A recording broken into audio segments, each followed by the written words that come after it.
On. Hello.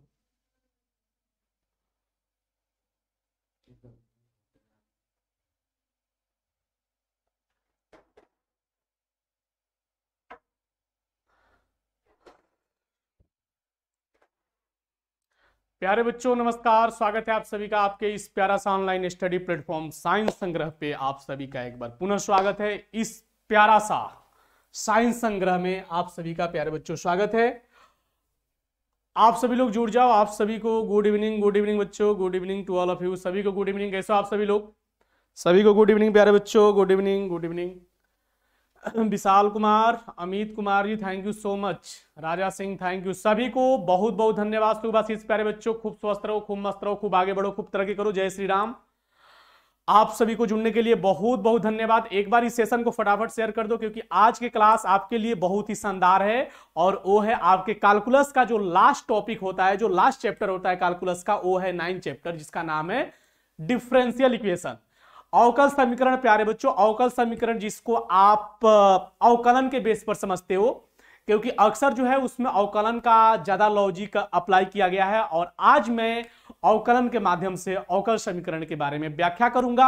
आपको जहां कहीं कुछ डाउट्स होगा, जहां कहीं कुछ किसी भी प्रकार के क्वेश्चंस में डाउट्स होंगे तो उसको आज मैं जो है वो सोल्यूशन करूंगा। प्यारे बच्चों, एक बार इस सेशन को फटाफट अपने मित्रों के पास शेयर कर दो। आज का सेशन बड़ा ही शानदार है आप लोगों के लिए क्योंकि आप ही लोगों के कहे जाने पर मैं आपके बीच लेकर के आया हूं डिफरेंशियल इक्वेशन चैप्टर 9 का शानदार कॉन्सेप्ट। ठीक है, तो आप लोग देख सकते हो यहां पे आज के सेशन में बेसिक थ्योरी करने वाले हैं डिफरेंशियल इक्वेशन का। ओके, चलो जी, बहुत बढ़िया, थैंक यू सो मच सभी को बहुत बहुत धन्यवाद। जय श्री राम। सभी को बहुत बहुत धन्यवाद मेरे प्यारे बच्चों। तो इस बार फाइनल एग्जाम में एक भी क्वेश्चन छोड़ना नहीं है क्योंकि चूंकि आप लोग जानते हैं प्यारे बच्चों कि हर क्वेश्चन जो है वो सब्जेक्टिव के बेस पर है और हर जो क्वेश्चन जो है वो आपका जो है वो मेन थ्योरी के बेस पर है। आपको यदि थ्योरी आपके उसके प्रॉपर्टीज को याद करोगे, आप जो है वो चैप्टर का प्रॉपर्टीज आपके पास मालूम रहेगा, उसके थ्योरी का कॉन्सेप्ट आपके पास मालूम रहेगा तो आप क्वेश्चन को आसानी से सॉल्व कर सकते हो। ठीक है, चलिए तो फटाफट जुड़ जाइए आप लोग और शुरू करते हैं सबसे पहले अवकल समीकरण का कॉन्सेप्ट। ठीक है, अवकल समीकरण क्या कहते हैं बच्चों? अवकल समीकरण। ठीक है, अवकल समीकरण। सभी लोग जुड़ जाइए फटाफट, देर नहीं करना है। अवकल समीकरण मेरे प्यारे बच्चों, आज का सेशन है हम लोगों का अवकल समीकरण। अवकल समीकरण को क्या बोलते हो इंग्लिश में? Differential equation. यस और नो? डिफरेंशियल इक्वेशन सभी लोग? चलो ठीक है, बहुत बढ़िया। तो अवकल समीकरण जो है वो अवकलन का प्रॉपर्टीज है। जैसे अवकलन को आप dy बाई dx से दर्शाते हो ना, यस और नो? बोलो सभी लोग, दर्शाते हैं आप लोग dy बाई dx से। अब कोई पूछे आपसे मेरे प्यारे बच्चों कि इसमें ये x क्या है, बताइए x को क्या बोलोगे मिथिलेश? x को क्या बोलेंगे बच्चों? x को बोलेंगे स्वतंत्र चर, स्वतंत्र चर। ठीक है ना, इसको आप लोग क्या बोलना? स्वतंत्र। बेचारा ये हमेशा स्वतंत्र रहता है, इसीलिए तो हम लोग कहते हैं x के सापेक्ष अवकलन करना। आखिरकार में हम लोग इसका चर्चा क्यों करते हैं कि x के सापेक्ष अवकलन करना? क्योंकि ये हमारा स्वतंत्र चर होता है मेरे प्यारे बच्चों। लेकिन इस y को हम क्या कहेंगे बच्चों? अस्वतंत्र चर। ऑब्जेक्टिव में क्वेश्चन आ सकता है, ऑब्जेक्टिव में क्वेश्चन ये दे सकता है कि dy बाई dx में हमारा x स्वतंत्र चर है या अस्वतंत्र चर है। तो आपका जवाब क्या होगा कि जो हर में रहेगा ना उसको हम लोग स्वतंत्र चर बोलेंगे, इंडिपेंडेंट वेरिएबल उसको बोलते हैं मेरे प्यारे बच्चों। और ये जो होता है ये डिपेंडेंट रहता है। क्यों? क्योंकि इसका जो है ना, इसका हमेशा परिवर्तन होता रहता है क्योंकि यहां पे y हमारा एक फलन होता है। आपसे क्वेश्चन ये किया जाए y हमारा क्या है? बहुत बढ़िया, देखिए निशांत गुप्ता जी, सभी लोग लिखेंगे वेरिएबल में, यहां पे इसको स्वतंत्र चर लिखेंगे सभी लोग। एक्स को क्या बोलना आप लोग? स्वतंत्र चर, ठीक है। वाई को क्या बोलना? अस्वतंत्र चर। यहां पे अस्वतंत्र चर जो है वाई है, और जो स्वतंत्र चर है मेरे प्यारे बच्चों वो एक्स है। तो इसका डिफिनेशन कैसे होगा? इसका डिफिनेशन कैसे होगा कि स्वतंत्र चर के सापेक्ष अस्वतंत्र चर का अवकलन करने की प्रक्रिया को हम लोग अवकल समीकरण कहते हैं। आई बात समझ में? स्वतंत्र चर के सापेक्ष अस्वतंत्र चर में होने वाले परिवर्तन, यहां पर यह भी डिफिनेशन है, क्योंकि यहां पे डी का मतलब होता है डिफरेंशिएट, चेंजिंग कर देना, बदल देना उसको, ठीक है ना। चलो अब यहां पे देखो बच्चों, तो यहां पे सबसे पहला काम क्या करना है डिफरेंशियल इक्वेशन में, कि स्वतंत्र चर के सापेक्ष अस्वतंत्र चर में होने वाले परिवर्तन को क्या बोलते हैं? अवकल समीकरण कहते हैं, ठीक है ना। कोई दिक्कत, कोई परेशानी? एक बार सभी बच्चे लिख देंगे यस और नो। कोई दिक्कत, कोई परेशानी? क्लियर है? चलिए बहुत बढ़िया। तो अब देखिए मैं यहां पे बता रहा हूं कि अवकल समीकरण में जो मेन इसका प्रॉपर्टी जो होता है वो होता है कोटि, ठीक है ना। क्या बोलना? कोटि, ऑर्डर। इसको हम लोग क्या बोलेंगे बच्चों? ऑर्डर बोलेंगे। ऑर्डर मतलब होता है कोटि। और जो सेकंड नंबर जो यहां पे आता है ना, वो होता है घात। घात को इंग्लिश में बोलने जाते हैं हम लोग डिग्री, ठीक है। घात को क्या बोलना है? डिग्री। और ऑर्डर मतलब क्या होता है बच्चों? कोटि होता है। कोई दिक्कत? अब सुनिए, अब यहां पे ध्यान देना। अवकल समीकरण में कोटि किसे बताओगे? अवकल समीकरण में कोटि, कोटि और घात से हर साल एग्जाम में ऑब्जेक्टिव में क्वेश्चन आता है, हर साल।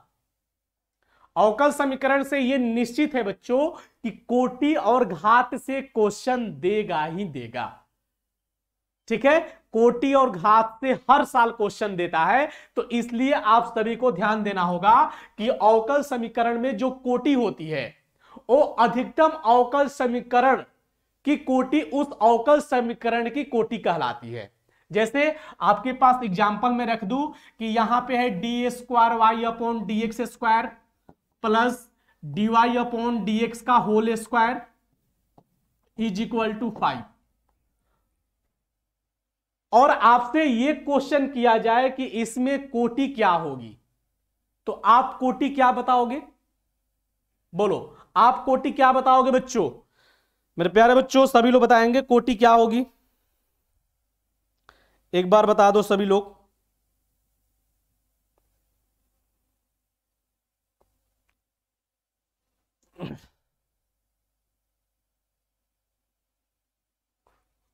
चलो कोटि क्या होगी? कोटि कितनी होगी बच्चों? सभी बच्चे बताएंगे कोटि कितनी होगी? कोटि होगी 2। क्यों? क्योंकि यहां पे सबसे ज्यादा बार अवकलन किया गया है, यहां पे है ना, सबसे अधिकतम अवकलन है ये। तो यहां पे मैक्सिमम अवकलन जो है बच्चों वो 2 है, इसलिए इसकी जो कोटि होगी ना मेरे प्यारे बच्चों, ये होगी 2, ठीक है, ये 2 होगी। और घात किसे कहेंगे? अवकल समीकरण का घात किसे कहा जाता है? अवकल समीकरण में अधिकतम कोटि के, अवकल समीकरण में अधिकतम कोटि का अवकलन का घात उस अवकल समीकरण का घात कहलाता है। यस और नो? सबको मालूम है? और आओ मैं यहां पे एग्जांपल दे दूं। जैसे यहां पे बच्चों एग्जांपल है dy बाई डी एक्स के पावर में 5 या 4, ठीक है, plus d square Y by D x square plus d cube y upon d x cube के पावर में 2 प्लस 5 इज इक्वल टू 0। अब यहां से क्वेश्चन है कि सर मनु सर यहां पे घात क्या होगा? तो आप घात का क्या रिप्लाई करोगे? इसमें घात क्या होगा बच्चों? इसमें घात क्या होगा एक बार बता दो, उसके बाद हम कुछ आगे डिस्कस करेंगे। बताओ इसमें घात क्या होंगे? घात कितने होंगे बच्चों? घात यहां पे देखो, यहां पे मैं बता दूं आपको, सबसे अधिकतम अवकलन चेक करना है यहां पे एक बार किया गया है, यहां पे 2 बार किया गया है, यहां पे 3 बार किया गया है। तो सबसे ज्यादा अधिकतम अवकलन मेरे प्यारे बच्चों यहां पे है, और इसका घात कितना है? 2 है। तो हमें क्वेश्चन है कि अधिकतम घात क्या होगा। तो अधिकतम घात के लिए हमें अधिकतम घात पर नहीं जाना है, अधिकतम कोटि पर जाना है। ठीक है, और उस अधिकतम कोटि से ही हमारा अधिकतम घात मालूम होगा। तो अधिकतम कोटि ये है, तो इसका घात होगा 2। ठीक है ना, ये होगी हमारी घात। कंप्लीट। तो जिसका ज्यादा अवकलन हो। चलिए फिर ये कंप्लीट हो गया बच्चों। अब देखो अवकल समीकरण में, अवकल समीकरण में कंप्लीट है। प्रिंस कुमार, हंसराज जी, अंकेश, अभय, नवादा, बहुत बढ़िया बच्चों, थैंक यू सो मच। और मैं बता दूं कि मेरा क्लास जो है ना, चैप्टर 1 जिसका नाम है संबंध और फलन, ठीक है, संबंध और फलन, आप देखना क्लास मेरा। मैं ये टोटल थ्योरी पढ़ाते आ रहा हूं क्योंकि बच्चों आप ही लोगों के कहे जाने पर आप ही लोगों ने कहा था कि सर आप जो है वो एक बार चैप्टर 1 से चैप्टर 13 तक आप प्रैक्टिस करवा दो। तो मैंने सोचा कि चलो भाई लेकर के मैं क्लास आ जा रहा हूं। तो चैप्टर 1 हो चुका है रिलेशन एंड फंक्शन का कॉन्सेप्ट, चैप्टर 2, चैप्टर 3, 4, 5, 6, 7, 8 हो गया है। आप जाकर के देख लेना, क्लास आपका प्लेलिस्ट में है। लेकिन आज के सेशन में हम लोग शुरू किए हुए हैं डिफरेंशियल इक्वेशन। बहुत ही शानदार टॉपिक है बच्चों। उसमें आपको व्यापक हल के बारे में स्टडी करना है, आपको उसमें विशिष्ट हल के बारे में स्टडी करना है, उसमें आपको सी पर भी चर्चा होगा। सी क्या है? आज का सेशन आपके लिए बहुत ही शानदार है। ठीक है, तो मैं यहां पे एक अवकल समीकरण में मैं आपके सारे डाउट्स को क्लियर करना चाहता हूं। इस चीजों को ध्यान से समझना आप सभी लोग। चलो फटाफट। तो इतना तो कोई दिक्कत कोई परेशानी नहीं है किसी को। अवकल समीकरण का डिफिनेशन मैंने बता दिया कि स्वतंत्र चर के सापेक्ष अस्वतंत्र चर में होने वाले बदलाव या परिवर्तन को क्या बोलते हैं बच्चों? अवकल समीकरण कहते हैं। अवकल समीकरण की कोटि और अवकल समीकरण का घात, इस पर आपने ध्यान दिया। कोटि किसे कहते हैं अवकल समीकरण के? अवकल समीकरण की कोटि उसका सबसे ज्यादा बार अवकलन करने की प्रक्रिया, उस अवकल समीकरण की कोटि कहलाती है। तो यहां पर अधिकतम अवकलन कितना बार किया गया है? देखो यहां पे 2 बार, ये कितना बार? 1 बार। तो 2 बार हुआ है, यही होगी कोटि, और इसी का अधिकतम घात भी 1 होगा, कुछ नहीं है। तो यदि घात से क्वेश्चन हो तो, है ना, तो यहां पे बच्चों घात कितने होंगे? देखो इस क्वेश्चन के अकॉर्डिंग आपके घात कितने हैं। तो आपको जब भी एग्जाम में क्वेश्चन आए कि अधिकतम घात कितने होंगे, तो आपको जाना है अधिकतम कोटि पर। ठीक है, आप वहां से ही आपको अधिकतम घात मालूम चल जाएगा। ठीक है ना, तो आपको अधिकतम घात जाने के लिए आपको क्या चाहिए? अधिकतम कोटि। आप मेरे प्यारे बच्चों देखो यहां पे 1 बार अवकलन है, ये 2 बार अवकलन है, ये 3 बार अवकलन है। बाबू सोच सकते हो, तो इसका घात कितना है? 2। ऐसे को हम क्या बोलेंगे? डिग्री। अब सुनो, हर केस में कोटि पॉसिबल है। ठीक है, हर केस में। ठीक है ना, मतलब मैं बता दूं कि हर केस में कोटि पॉसिबल है, लेकिन हर केस में घात पॉसिबल नहीं है। ठीक है, हर केस में घात पॉसिबल नहीं है। ओके एमडी अमन, चलो अमन जमुई। तो मेरे प्यारे बच्चों कोटि और घात किस केस में पॉसिबल नहीं है? सुनो मेरे बात को। जब आपका अवकल समीकरण पोलिनोमियल नहीं होगा ना, तो वहां से घात पॉसिबल नहीं होगा। ठीक है ना, अवकल समीकरण देखो यहां पे अवकल समीकरण बहुपदीय होने पर अवकल समीकरण की अवकल समीकरण का घात ज्ञात किया जा सकता है। ठीक है ना, अवकल समीकरण बहुपदीय होने पर अवकल समीकरण घात ज्ञात किया जा सकता है। मेरे प्यारे बच्चों आओ, अब कहोगे कि सर ये कैसे, हमको नहीं समझ में आया। देखो अवकल समीकरण का बहुपदीय का मतलब क्या हुआ कि अवकल समीकरण में ट्रिगोनोमेट्रिक रेशियो में थीटा की जगह dy/dx वाला टर्म नहीं होनी चाहिए। ठीक है ना, कान खोल करके अच्छे से सुन लो सभी लोग, बहुत शानदार क्वेश्चन है। और मैं आज वो क्वेश्चन आपको बता रहा हूं जिससे आपके एग्जाम में ऑब्जेक्टिव आते हैं, आएंगे ऑब्जेक्टिव, आप नोट कर लेना, जितना मैं बोल रहा हूं उससे क्वेश्चन आएगा ही आएगा, ठीक है ना, श्योर है।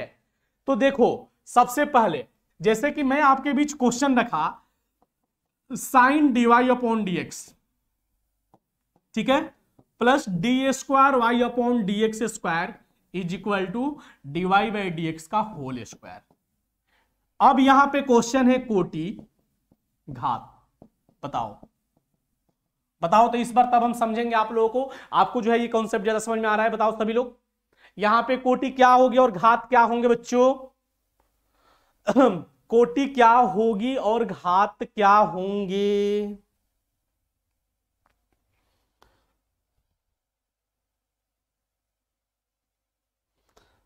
सभी लोग बताएंगे मेरे प्यारे बच्चों।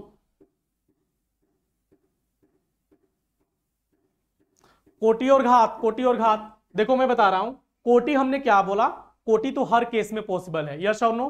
कोटि तो मेरे प्यारे बच्चों हर केस में पॉसिबल है, लेकिन घात आपके हर केस में पॉसिबल नहीं है। कोटि हर केस में पॉसिबल है, देखो कोटि हर केस में कैसे पॉसिबल है, देखो मेरे प्यारे बच्चों, कोटि किसे कहेंगे? जिसका सबसे ज्यादा बार अधिकतम अवकलन किया गया हो, है ना।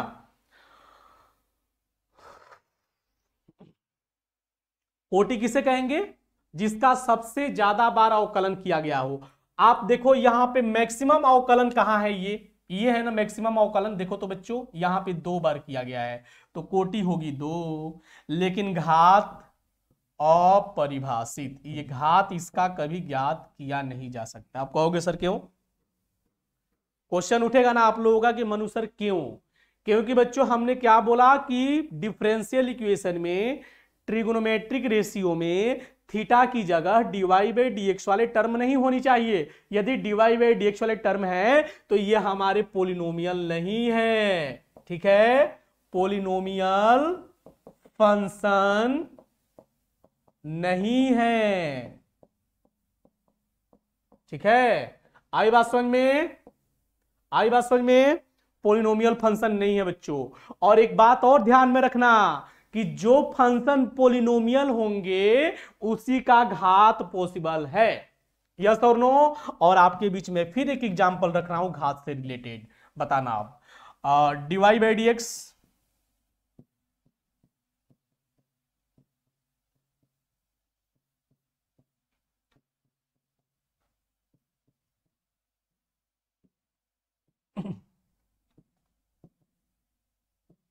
चलो अब यहां पे ये बताओ हमें, यहां पे सभी बच्चे बताएंगे क्या इस केस में आपका घात पॉसिबल है या नहीं। यहां से आपको इस केस में मेरे प्यारे बच्चों घात पॉसिबल है या नहीं, बता दो तो कोटि और घात क्या होंगे, बताओ सभी लोग। इस केस में बच्चों कोटि और घात क्या होंगे, बताओ। इस केस में कोटि और घात क्या होंगे बच्चों, बता दो। इस केस में कोटि और घात क्या होंगे? हर एक बच्चा पर मेरा ध्यान है, हर एक बच्चा पर, सभी लोग ध्यान देंगे, सभी बच्चे ध्यान देंगे, क्योंकि हर बच्चों को ध्यान देना है इस पर। यह टॉपिक बहुत शानदार है, ठीक है ना। अब समझ जाओ बच्चों कि मैं आपको बता दे रहा हूं कि कैलकुलस जो है, कैलकुलस आपको 40 मार्क्स का एग्जाम में आता है, और उस कैलकुलस को पढ़ने के लिए आपके पास ट्रिगोनोमेट्रिक रेशियो का फॉर्मूला अच्छे से कंप्लीट रहना चाहिए। वो भी कौन? क्लास 11th का। क्लास 11 का ट्रिगोनोमेट्रिक रेशियो जो है ना उसका फॉर्मूला अच्छे से कंप्लीट रहेगा, आप आसानी से क्वेश्चन को सॉल्व कर सकते हो। कैलकुलस आपके 40 मार्क्स के आते हैं, लेकिन आपसे क्वेश्चन किया जाए कि कैलकुलस में आने वाले चैप्टर कौन कौन है, तो मैं सीधा बताता हूं, कैलकुलस में आने वाले जो चैप्टर होते हैं वो चैप्टर 5 से लेकर के चैप्टर 9 तक होते हैं, ठीक है ना, 5, 6, 7, 8 और 9। और इस चैप्टर को जो बच्चे अच्छे से स्टडी कर लिए, मैं प्रॉमिस करता हूं बच्चों कि आपसे एक भी ऑब्जेक्टिव क्वेश्चन एग्जाम में नहीं छूटेगा। ये इस चैप्टर से, यही मेन है, यही आपके मार्क्स को अराइज करते हैं आपके एग्जाम के लिए, ठीक है। तो इसलिए इस पर थोड़ा ज्यादा फोकस रखना है। क्या होगा बच्चों? घात। देखिए कितने बच्चे यहां पे गलती कर दिए हैं। कोटि क्या होगी? कोटि तो मैंने हर केस में पॉसिबल है ना, हर केस में पॉसिबल है कोटि। कोटि क्या कहता है, कोटि चाहे पोलिनोमियल हो या फिर पोलिनोमियल ना हो, उससे उसका कोई मतलब नहीं। वो डायरेक्ट कहता है कि बाबू कोटि हर केस में पॉसिबल है। ठीक है, तो कोटि हर केस में पॉसिबल है, इसका मतलब ये हो गया कि यहां पे कोटि क्या होगी, अधिकतम अवकलन देखो यहां पे 2 बार है तो कोटि होगी 2। ठीक है, यस और नो। और सुनो मेरे प्यारे बच्चों, घात क्या होंगे, अब कितने बच्चे लिख देंगे घात, घात को लिख देंगे कि डिफाइंड नहीं है ना, यानी कि यहां पे गलत हो जाएगा, आप परिभाषित नहीं करना, ये घात यहां पे परिभाषित है। कैसे, क्योंकि हमने आपको क्या बोला था कि ट्रिगोनोमेट्रिक रेशियो में थीटा की जगह डीवाई बाई डीएक्स वाले टर्म नहीं होने चाहिए। यहां पे देखो ट्रिगोनोमेट्रिक रेशियो आया है, थीटा की जगह कहां डीवाई बाई डीएक्स का टर्म है, नहीं है ना। अब डीवाई बाई डीएक्स के टर्म कहने का मतलब कि डीवाई बाई डीएक्स हो या फिर d square Y by d x square हो या फिर d cube y by d x cube हो। ठीक है, ये वाले टर्म नहीं होनी चाहिए मेरे प्यारे बच्चों, उस केस में हमेशा घात पॉसिबल है। अच्छे से माइंड में नोट कर लो, बहुत शानदार चीज है ये। एक भी क्वेश्चन नहीं छूटेगा आपके एग्जाम में, आप जो भी क्वेश्चन बैंक मॉडल पेपर का क्वेश्चन बनाओगे आपको तुरंत मालूम चलेगा। आई बात समझ में, चलो जी बहुत बढ़िया बच्चों। तो इस केस में हमारे घात क्या होंगे, घात होंगे 5, क्योंकि अधिकतम कोटि है और हमेशा घात की फैसला कोटि पर है, वो भी जब पोलिनोमियल होंगे तब। ठीक है, तो पोलिनोमियल फंक्शन है तो सीधी बात है कि यहां पे घात। ठीक है, तो ये सारी चीजें कंप्लीट है। अब हमने यहां तक कंप्लीट करवा दिया। अब मेरे प्यारे बच्चों यहां पे देखो अगला इसका क्या कॉन्सेप्ट है। हाँ, वक्त और शिक्षा व्यक्ति को महान बनाता है। सच्चाई है कि वक्त और शिक्षा जो है वो व्यक्ति को महान बनाता है प्यारे बच्चों, इसलिए आप जो है वो वक्त का इस्तेमाल सही तरीके से करो। ठीक है, आने वाले समय में आपकी हर चीजें सही समय पर मिलती चली जाएगी। ठीक है ना, चलो तो फिर यहां पे देखते हैं डिफरेंशियल इक्वेशन में। बच्चों डिफरेंशियल इक्वेशन को आप जो है एक चीज को समझना कि डिफरेंशियल इक्वेशन में प्रथम कोटि का अवकलन जो है, प्रथम कोटि का अवकलन, प्रथम कोटि का अवकलन को आप कैसे दर्शाओगे जानते हो, डीवाई बाई डीएक्स से। ठीक है, डीवाई बाई डीएक्स से प्रथम कोटि का अवकलन को कैसे डिफाइन करोगे मेरे प्यारे बच्चों, डीवाई बाई डीएक्स से। यस और नो, यस और नो। एक बार सेशन को शेयर करो यार दबा करके सारे बच्चे। ठीक है, कि प्रथम कोटि के अवकलन को कैसे दर्शाओगे, डीवाई बाई डीएक्स से। अब यहां पे क्वेश्चन आता है कि द्वितीय कोटि के अवकलन को सर कैसे दर्शाएंगे। ठीक है, द्वितीय कोटि का अवकलन, तो द्वितीय कोटि का अवकलन जो है, द्वितीय कोटि का अवकलन जो है मेरे प्यारे बच्चों, द्वितीय कोटि का अवकलन को दर्शाते हैं d square y upon d x square से। नो डाउट, कोई दिक्कत कोई परेशानी नहीं है। द्वितीय कोटि का अवकलन को कैसे दर्शाओगे, D square Y by D x square से। और यहां से जब क्वेश्चन ये आ जाए तृतीय कोटि का अवकलन, ठीक है ना, तृतीय कोटि का अवकलन मतलब यहां पे डायरेक्ट में बात करूं सेकेंड ऑर्डर फर्स्ट ऑर्डर ऐसे किया जाए सबसे अच्छा ये रहेगा। देखो यहां पे first order second order third order, ठीक है ना, ऐसे करके देखो ये हो गया आपका फर्स्ट ऑर्डर, ये हो गया मेरे प्यारे बच्चों सेकेंड ऑर्डर, और ये हो गया थर्ड ऑर्डर। बस मेन यही है, ठीक है ना, मेन यही है। और इसके तरीके कितने हैं आप तो रट लिए होंगे या फिर आप लोग जो है जहां पे पढ़े होंगे बस एक ही चीज को कंप्लीट किए होंगे। मैं यहां पे बता रहा हूं, देखो फर्स्ट ऑर्डर को आप तो कह सकते हो कि सर डीवाई बाई डीएक्स, इसको आप ऐसे भी दर्शा सकते हो y1 से। y1 का मतलब भी होता है फर्स्ट ऑर्डर, ठीक है ना। ये y1 किसको डिफाइन करेगा, प्रथम कोटि का अवकलन को। या फिर आप जो है इसको ऐसे भी डिफाइन कर सकते हो y डैश, ठीक है ना, y डैश से। या फिर आप ऐसे भी कर सकते हो d1y, देखो, या फिर f डैश x। लो इतने तरीके हैं बच्चों दर्शाने के लिए अवकल समीकरण के, प्रथम कोटि का अवकल समीकरण को दर्शा सकते हो इस तरीके से। कोई दिक्कत, कोई दिक्कत कोई परेशानी नहीं है। प्रथम कोटि का अवकलन को dy बाई dx या फिर y1 या फिर y डैश या फिर d1y या फिर f डैश x, ठीक है ना। इतने तरीके हैं आपके पास, इतने आइडिया है उनको डिफाइन करने को। नो डाउट्स, कोई दिक्कत कोई परेशानी किसी को? एक बार बता दो सभी लोग, कोई दिक्कत कोई परेशानी नहीं है? बहुत बढ़िया। अब मेरे प्यारे बच्चों आते हैं फिर सेकेंड ऑर्डर। सेकेंड ऑर्डर का मतलब होता है द्वितीय कोटि का अवकलन। अब ये द्वितीय कोटि का अवकलन क्या कहता है? ये कहता है कि d square Y by D x square, ठीक है, इसको बोलते हैं द्वितीय कोटि। या फिर आप इसको जो है y2 या फिर आप इसको जो है y डबल डैश ऐसे भी कर सकते हो, या फिर आप d2y या फिर मेरे प्यारे बच्चों f double dash x, f double dash x ऐसे भी दर्शा सकते हो, ठीक है ना। आओ अब तृतीय कोटि को dq y by D x Q, या फिर ऐसे भी कर सकते हो, या फिर y ट्रिपल डैश, या फिर मेरे प्यारे बच्चों d3y या फिर f ट्रिपल डैश x। ये तरीके है आपको अवकल समीकरण को डिफाइन करने का। आप इतने तरीके से आप जो है मेरे प्यारे बच्चों अवकल समीकरण को दर्शा सकते हो। यस और नो? कंप्लीट हुआ? तो ये है आपका ये फर्स्ट ऑर्डर, सेकंड ऑर्डर और थर्ड ऑर्डर। नो डाउट, कोई दिक्कत कोई परेशानी नहीं है किसी को? अच्छा जी मेरे प्यारे बच्चों, अब हमें एक बात बताओ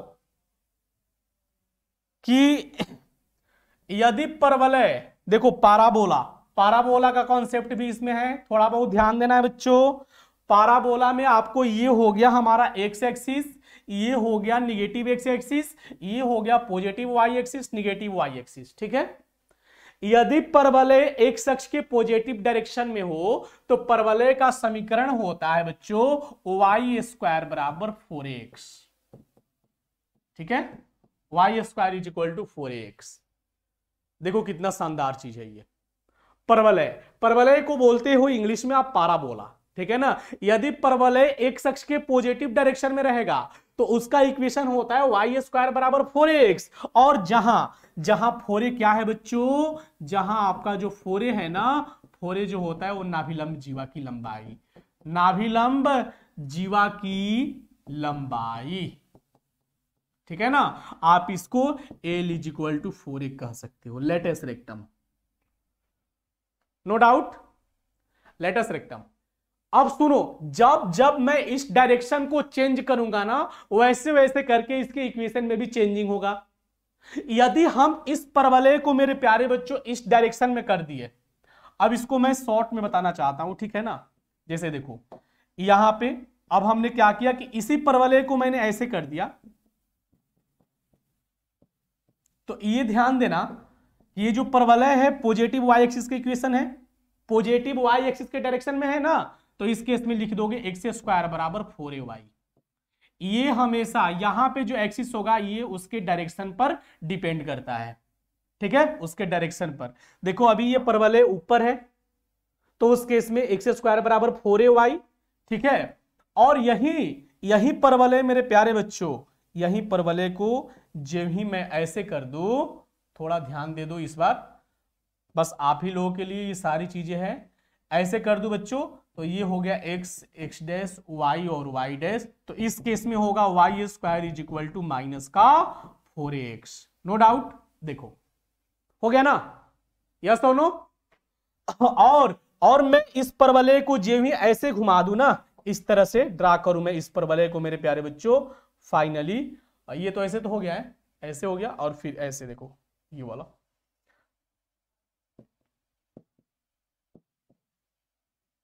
चलो अब इस केस में क्या, इस केस में होगा x square is equal to minus का 4ay, ठीक है। तो ये होता है परवलय का समीकरण।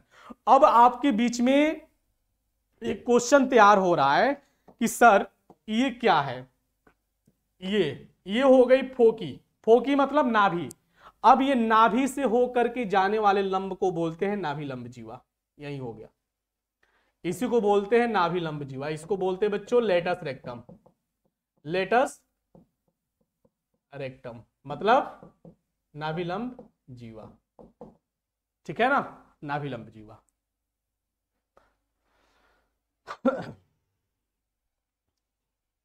समझ में आ रही है? क्लियर है बच्चों? यस और नो? यहां तक कोई दिक्कत, कोई परेशानी किसी को नहीं है? चलो बहुत बढ़िया। अब देखो एक और है, देखो थोड़ा ध्यान से। मान लिया जाए बच्चों यहां पे हमने एक सर्कल ले लिया, ब्रीथ है ना, ये ब्रीथ हो गया।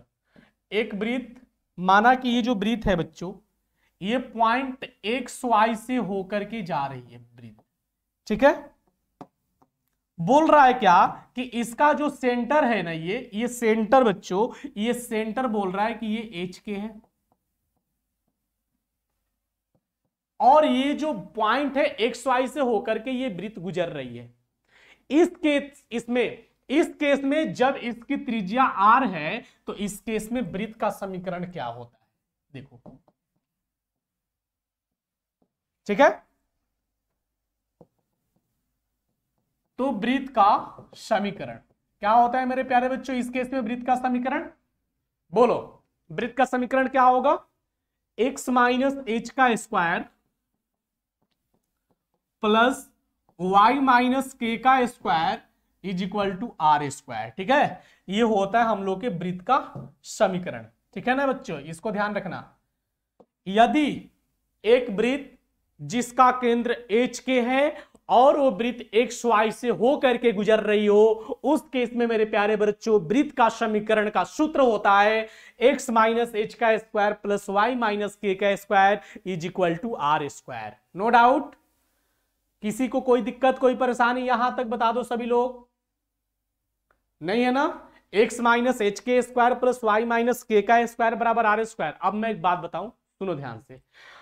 और यदि h और k, h के यदि मूल बिंदु 0 0 हो गया तो उस केस में आप क्या करोगे बाबू? बताओ। अब क्या करोगे कि यदि आपका वृत्त का जो केंद्र है वो मूल बिंदु पर है, तो मूल बिंदु पर होने का मतलब क्या कि h और k इन दोनों का वैल्यू 0 0 कर दिया, तो उस केस में हो गया फिर कि ये x माइनस 0 का स्क्वायर प्लस y माइनस 0 का square is equal to r square. तो x में से 0 जाएगा तो क्या होगा? x ही होगा ना, और y में से 0 जाएगा y होगा ना, is equal to r square. तो ये हमारा एक और छोटा सा कॉन्सेप्ट कंप्लीट हुआ, ठीक है। देखो आपको डिफरेंशियल इक्वेशन का एक भी क्वेश्चन एग्जाम में नहीं छूटेगा, चाहे वो सब्जेक्टिव हो चाहे वो ऑब्जेक्टिव हो, ठीक है। तो हमने सोचा बच्चों कि इसको भी पढ़ा दिया जाए, क्योंकि ये भी बच्चों के लिए बहुत इंपॉर्टेंट है। कितने टीचर्स इसको नहीं बताते हैं, क्योंकि 11th क्लास का चीज है ये 11th क्लास का टॉपिक है कॉनिक सेक्शन का। लेकिन मैंने सोचा कि नहीं बाबू, आपका जो है ना वो 9.3 से ये कॉन्सेप्ट शुरू हो जाता है, इसलिए आज इसको मैं डिस्कस कर ही लूँ तो बेहतर होगा। तो सही में आज डिस्कस हो भी गया है कि नहीं? चलो, तो एक वृत्त का समीकरण ये होता है, और यदि उसका सेंटर एच के हो तो ये हो गया, और यदि एच के हमारा शून्य रहेगा तो ये हमारा होगा बच्चों, ठीक है। No doubt? कोई दिक्कत, कोई परेशानी नहीं है ना? चलो, बाकी इसमें व्यापक समीकरण यदि आपको ज्ञात करना हो, ठीक है ना, व्यापक समीकरण, तो व्यापक समीकरण के लिए हमें इसको इस फॉर्म में कन्वर्ट करना होगा। जैसे वृत्त का व्यापक समीकरण कितने लोग पूछ देते हैं, शायद आपको मालूम होगा कि नहीं, मैं तो कहता हूं कि आप लोग ध्यान दोगे तो और बेहतर होगा कि वृत्त का एक व्यापक समीकरण क्या होता है। देखो, वृत्त का व्यापक समीकरण क्या होता है मेरे प्यारे बच्चों, कि वृत्त का व्यापक समीकरण होता है बच्चों x square plus y square plus 2gx plus 2fy plus c बराबर 0, ठीक है। हाँ, ये होता है एक वृत्त का व्यापक समीकरण, ठीक है ना। अब ये व्यापक समीकरण कैसे कन्वर्ट होता है? जब आप इसको a माइनस बी के होल स्क्वायर पे तोड़ोगे तब। चलो, ये कंप्लीट हो गया, ठीक है ना। चलो जी बच्चों, अब उसके बाद अब कुछ यहां पे नहीं, अब डायरेक्ट मैं बात करूंगा यहां पे अवकल समीकरण का एक और छोटा सा कॉन्सेप्ट जो आपके लिए बहुत ही इंपॉर्टेंट है। वो क्या है बच्चों? ध्यान देना। आप एक बात बताओ हमें कि अवकल समीकरण में कोटि और घात पे तो कोई दिक्कत नहीं है। तो सुनो, यदि हमारे पास कोई फलन है, ठीक है ना, हमारे पास कोई फलन है बच्चों, जैसे हमारे पास है y एफ एक्स, ठीक है, is equal to x g y, ठीक है। अब इसको कह रहा है क्या कि इसे आपको व्यापक हल ज्ञात करना है इस अवकल समीकरण बना करके। तो इस केस में इसका अवकल समीकरण कैसे बनाएंगे बच्चों? तो सबसे पहले हम लोग क्या करेंगे, इसमें हम लोग, ये हमारा एक प्रकार का कॉन्सेप्ट है और इसको आप ध्यान से समझना। जैसे इसमें हम क्या करेंगे, वाई एफ एक्स दोनों तरफ ले लेंगे समाकलन, ठीक है ना, यहां पे भी दोनों तरफ समाकलन ले लेंगे, कोई दिक्कत नहीं है, ठीक है। मतलब मैं कॉन्सेप्ट बता रहा हूं। इसमें व्यापक हल क्या कहता है कि dx के साथ में x वाले टर्म को रख दो, dy के साथ में y वाले टर्म को रख दो। बात समझ में आ रही है?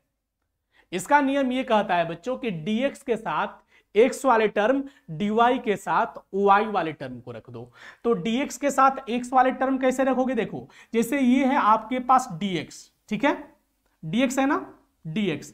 अब यहां पे देखो dx के साथ में x वाला टर्म f ऑफ x है, तो ये हमारा f ऑफ x और dx ऐसे ही रह जाएगा, ठीक है। और यहां पे x वाला टर्म देखो ये है गुना में, इसको लेके आ जाओ बटा में, यस और नो। चलो, तो ये dx के साथ में x वाले टर्म आ गए। अब क्या केस है? अब केस है बच्चों की जो dy है, dy के साथ में y वाले टर्म को रखना है। तो dy वाले फलन देखो यहां पे g ऑफ y है,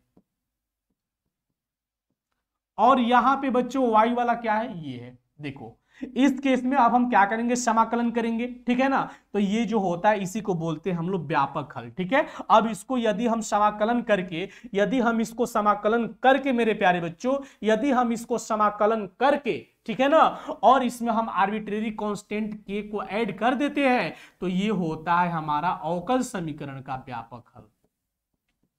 बहुत ही शानदार, अवकल समीकरण का व्यापक हल इसी को कहते हैं, ठीक है। अवकल समीकरण का व्यापक हल, जब आप दोनों तरफ समाकलन करके, जब आप उसका समाकलन ज्ञात करके कांस्टेंट मर्ज कर देते हो मेरे प्यारे बच्चों, इस केस में ये होता है अवकल समीकरण का व्यापक हल। आई बात समझ में? अब सुनो, अब इसका विशिष्ट हल क्या होता है, आते हैं फिर नेक्स्ट स्लाइड पे, ठीक है। अवकल समीकरण का विशिष्ट हल क्या होता है बच्चों? तो अवकल समीकरण, देखो मैं इसको लिख देता हूं, अवकल समीकरण का व्यापक हल ज्ञात करके अचर k या c का मान पुनः समीकरण में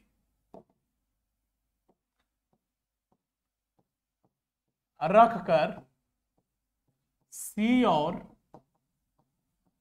k का मान ज्ञात करना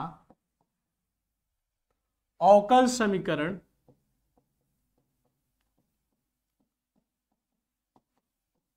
का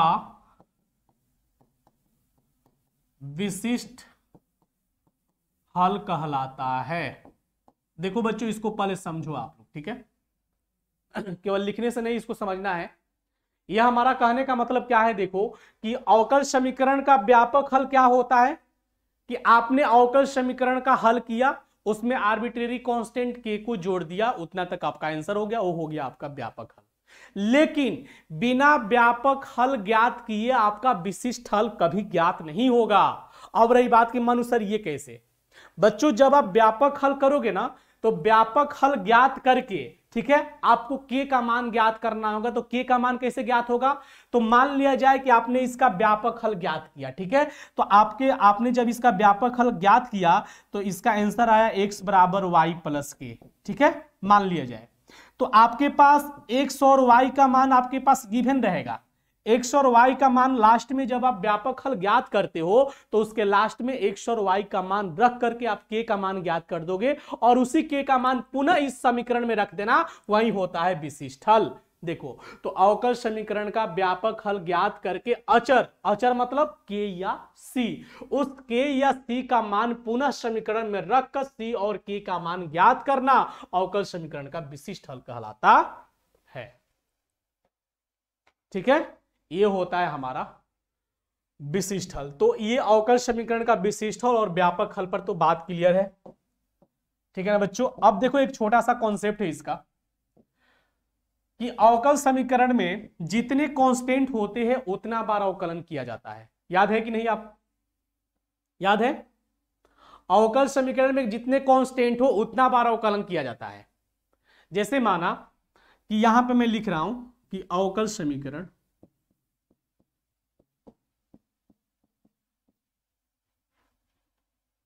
में उपस्थित अचरों की संख्या के आधार पर अचरों की संख्या के आधार पर अवकल समीकरण का अवकलन उतना बार किया जाता है। अवकल समीकरण में उपस्थित अचरों की संख्या के आधार पर अवकल समीकरण का अवकलन किया जाता है। ठीक है, किया जाता है। ठीक है ना, ये केस याद रखना। अवकल समीकरण में उपस्थित जितने अचर होंगे ना, अब मान लो कि अवकल समीकरण में आपके दो अचर दिख रहे हैं तो उतना बार अवकलन करना है। ठीक है, जैसे माना आपके पास एग्जाम्पल, जैसे y² बराबर है 4ax। ठीक है, यहां पे a है ना, इस a को हमें क्या करना है, विलुप्त करना है। तो ये क्या है बच्चों, a है। a कितने अचर है, एक ही अचर दिख रहा है ना, तो आप इसको डीसी करो, डिफरेंशिएट करो। जितने अचर है उतने बार ही अवकलन होगा, ज्यादा नहीं। y² का 2y dy/dx। बोलो 4a कांस्टेंट बार x का डीसी x के सापेक्ष 1। अभी तक नहीं हटा। आप कहोगे मनु सर अब की बार में दोबारा डीसी करेंगे तो पक्का हट जाएगा, लेकिन दोबारा डीसी नहीं करना है क्योंकि एक ही कांस्टेंट है तो एक ही बार डीसी होता है। ये होता है अवकल समीकरण का नियम कि जितने कांस्टेंट होंगे उतने बार ही सिर्फ और सिर्फ डिफरेंशिएशन किया जाता है। ठीक है, तो अब चलो यहां से dy/dx कितना निकला, अच्छा y² बराबर 4ax हो गया ना, इसको आप इक्वेशन 1 मान लो। और यहां पे 4a का वैल्यू कितना निकला, देखो यहां पे 4a 1 जा 4a हो गया बच्चों, तो 4a का मान कितना आया, देखो तो 4a का मान 2y dy/dx, 2y dy/dx। अब इस 4a के मान को यहां पे रख दो, देखो ऑटोमेटिक हट जाएगा। देखो हम 4a का मान यहां पे रख रहे हैं तो इसलिए y² बराबर, देखो 4a का वैल्यू क्या है बच्चों, 2y dy/dx इंटू x। ये हो गया आपका आंसर। देखो 4a का मान हट गया ना, a आर्बिट्रेरी। तो खैर वो तो क्वेश्चन के अकॉर्डिंग देखा जाएगा, मैं ऐसे आपको एग्जांपल रखा है समझाने के लिए। लेकिन आप ध्यान रखना कि अवकल समीकरण में जितने अचर होते हैं उतना बार अवकलन किया जाता है। ठीक है, अब देखो इसका, अब मेरे प्यारे बच्चों एक चीज और, अवकल समीकरण में एक होता है इंटीग्रेटिंग फैक्टर। इंटीग्रेटिंग फैक्टर का मतलब होता है क्या, समाकलन गुणक, समाकलन गुणांक, समाकलन गुणांक या गुणक। ठीक है ना, इसको बोलते हैं बच्चों इंटीग्रेटिंग फैक्टर। इंटीग्रेटिंग फैक्टर इसको बोलते हैं बच्चों समाकलन गुणांक। समाकलन गुणांक को हम लोग I.F से दर्शाते हैं। ठीक है, और इंटीग्रेटिंग फैक्टर कब ज्ञात किया जाएगा, जब हमारा अवकल समीकरण इस फॉर्म में हो। देखो अवकल समीकरण का रूप इस फॉर्म में होगा, dy/dx plus p into y बराबर q। यदि इस फॉर्म में आपका अवकल समीकरण गिवन है, ठीक है ना, तो हम यहां से y का कोएफिशिएंट जो होगा ना, y का कोएफिशिएंट उसको हम क्या बोलेंगे बच्चों, p बोलेंगे। और जो ये अचर पद होगा बच्चों, अचर पद उसको हम क्या बोलेंगे, q बोलेंगे। ठीक है, y का कोएफिशिएंट p होगा। तो यहां से यहां से इंटीग्रेटिंग फैक्टर का एक फॉर्मूला होता है, और वो फॉर्मूला क्या होता है देखो। इसलिए इंटीग्रेटिंग फैक्टर, ध्यान देना बच्चों, इसलिए इंटीग्रेटिंग फैक्टर होता है फॉर्मूला ई के पावर इंटीग्रल ऑफ पीडीएक्स। ठीक है, ई के पावर इंटीग्रल ऑफ पीडीएक्स, ये बहुत शानदार है। इंटीग्रेटिंग फैक्टर एग्जाम में न जाने कई बार, अभी मैं आपको मॉडल पेपर का क्वेश्चन करवा रहा हूं ऑब्जेक्टिव का, तो उसमें आपको कई बार इंटीग्रेटिंग फैक्टर के बारे में डिस्कस हुआ होगा, है ना।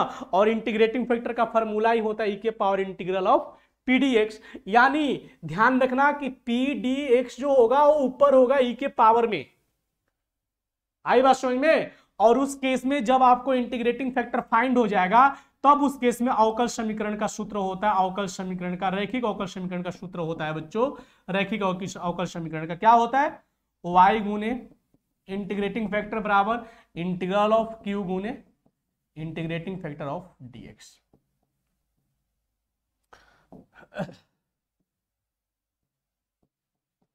हो गया, y गुने इंटीग्रेटिंग फैक्टर बराबर इंटीग्रल ऑफ q गुने इंटीग्रेटिंग फैक्टर dx। ये होता है फॉर्मूला रैखिक अवकल समीकरण का। ठीक है, यस और नो, रैखिक अवकल समीकरण का ये फॉर्मूला होता है। तो इस फॉर्मूले को कब अप्लाई करोगे, जब तक इंटीग्रेटिंग फैक्टर फाइंड नहीं होगा तब तक ये फॉर्मूला एप्लीकेबल नहीं होगा। ध्यान रखना, ये फॉर्मूला तभी एप्लीकेबल होता है मेरे प्यारे बच्चों जब इसका इंटीग्रेटिंग फैक्टर फाइंड होता है। जब ही आपके पास इंटीग्रेटिंग फैक्टर फाइंड हो गया, अब उस केस में आप ये लगाओ y गुने इंटीग्रेटिंग फैक्टर बराबर इंटीग्रल ऑफ q गुने इंटीग्रेटिंग फैक्टर dx। अब सुनो, यहां पे एक जो कि आप ज्यादा यूज करते हो, इसमें ई लॉग का वैल्यू 1 के बराबर होता है, इतना ध्यान रखना। ठीक है ना, ई लॉग का वैल्यू इसमें 1 के बराबर होता है। यस और नो, यस और नो बता दो एक बार सभी लोग। तो ये बच्चों आज का सेशन रहा आपके बीच, जिसमें हमने आपके ये पूरे के पूरे कॉन्सेप्ट को कंप्लीट करवा दिया। ठीक है ना, हाँ, टोटल कॉन्सेप्ट जो है कि नहीं आज डिफरेंशियल इक्वेशन का कंप्लीट हुआ। तो आज का सेशन कैसा लगा एक बार सभी लोग बता देंगे मेरे प्यारे बच्चों, क्योंकि हमने आपको अवकल समीकरण तक कंप्लीट करवा दिया थ्योरी। ठीक है ना, यानी 9 चैप्टर तक हो गया कंप्लीट। अब हमें चैप्टर पढ़ाना होगा, वो होगा 10, 11, 12 एंड 13, यानी 10, 11, 12 और 13वां चैप्टर। ठीक है ना, 4 चैप्टर और है, 10, 11, 12, 13। ठीक है, और इन 4 चैप्टर का थ्योरी पढ़ाऊंगा, उसके बाद आपका ये कंप्लीट हो जाएगा पूरा रिवीजन, नो डाउट। ओके ना, चलो जी। तो 1 to मतलब 1 से, यानी 1 to 9 चैप्टर तक आप क्लास को देख लेना। ठीक है ना, 1 to 9 चैप्टर तक का क्लास आपके प्लेलिस्ट में रखा हुआ है, आप उसको जरूर देख लेना बच्चों। ठीक है ना, यूट्यूब पर ऐसे सेशन है मेरा, तो आप लोग देख लेना और इसको रिवाइज करना। मिलता हूं फिर अगले क्लास में, फिर आपके बीच लेकर के आऊंगा। जानते हो कौन सा चैप्टर बच्चों, चैप्टर 10 वेक्टर अलजेब्रा, सदिश बीजगणित का। ठीक है, चलो जी, आप सभी को बहुत बहुत धन्यवाद मेरे प्यारे बच्चों, थैंक यू सो मच। आप सभी लोगों को माता रानी स्वस्थ रखे, मस्त रखे, आप सभी लोग खूब आगे बढ़ो, खूब तरक्की करो प्यारे बच्चों। ठीक है, मोटिवेट रहो, हमेशा डिमोटिवेट होने की जरूरत नहीं है।